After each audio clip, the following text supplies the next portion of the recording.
এরা সব রাজাকারের নাতিপুতি, আর দেখতে পাবেন না।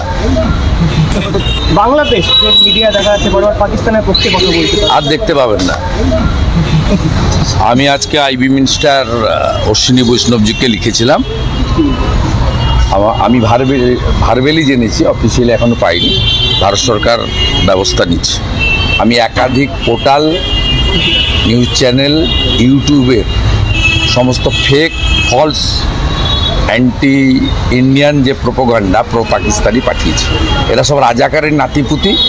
৭১ ওই দেশটা সৃষ্টি হতো না ভারত না থাকে। ছেড়ে দেন, ওখানে তো অনেক ড্রোন লেগেছে, এখানে দুটো ড্রোন দিলেই হবে। আমি তো অনেক আগে বলেছি, গোটা কয়েক হাজার রিক্সা ছাড়া কিছু নেই।